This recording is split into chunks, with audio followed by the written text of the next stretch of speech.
Thank you for the campaign and Andrew and Absana for inviting us. I'm Danièle Obono from the French Parliament, a member of the group La France Insoumise.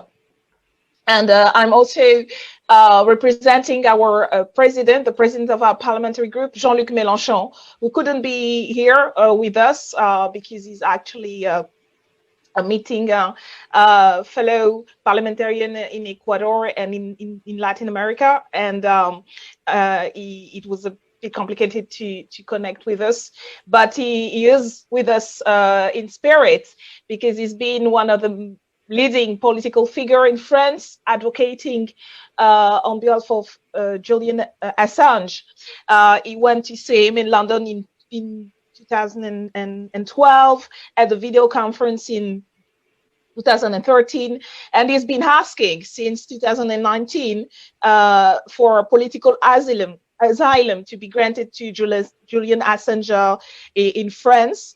At the time, which is interesting, is that the Minister of Justice, our now Minister of Justice, Éric Dupond-Moretti, made the same request. He's been one of the lawyers who's been advocating for Julian Assange, and now being the Justice Minister, we're still calling him for supporting this demand. So here's what Jean-Luc Mélenchon wanted to share with you about the important movement we're building and the important case we're discussing. Julian Assange is a freedom fighter. Thanks to him, many war crimes committed by the US military around the world have come to light. He also rendered a great service to our country by showing how all French leaders were systematically spied on by our so-called ally, the United States. This was notably the case for Presidents Chirac, Sarkozy, and Hollande, who were wiretapped by the NSA. Since 2010, Julian Assange has been hunted down by the American empire. He spent 7 years in the Ecuadorian embassy in London in a 9-square-meter room. For a year and a half, he's been languishing in an English prison. I've long called for France to grant political asylum to Julian Assange. On April 11, 2019, when the current Ecuadorian president decided to hand him over to the British police, I again formally made this request. The Justice Minister, when he was one of Assange's lawyers, also actively campaigned for our country to grant asylum to the London recluse. I hope he has not forgotten this fair fight now that he's the minister. I therefore address once again solemnly Emmanuel Macron, grant asylum to Julian Assange. France must not abandon those who help it to be free and independent.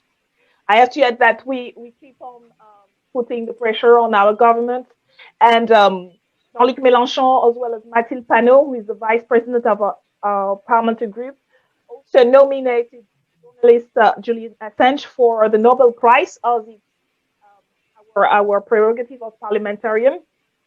And then to have pressure on the French government to be more active, to speak out actually on this issue. We can't call ourselves the nation of freedoms and be so silent and being complicit in what is being done to one of, as we said, one of the world freedom fighter. In those days, I think there's also some more pressure to put on the people in the media, in the press here in France, who've been not very courageous also in fighting back, especially knowing the consequences, and it's been very eloquently explained before how this will not only what is being done to Julian Assange as a person is absolutely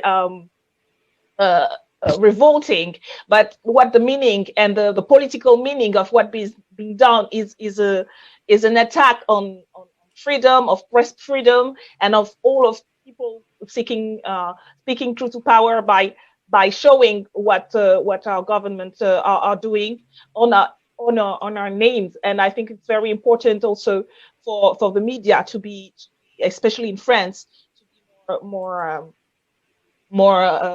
outspoken about that. So we'll keep doing this work in France, and thank you very much for allowing us to be part of this moment. And of course, we will support all the initiatives that you talk about and you decide to launch in order to win this fight for Julian Assange, but also for our freedoms and our democracy. Thank you very much.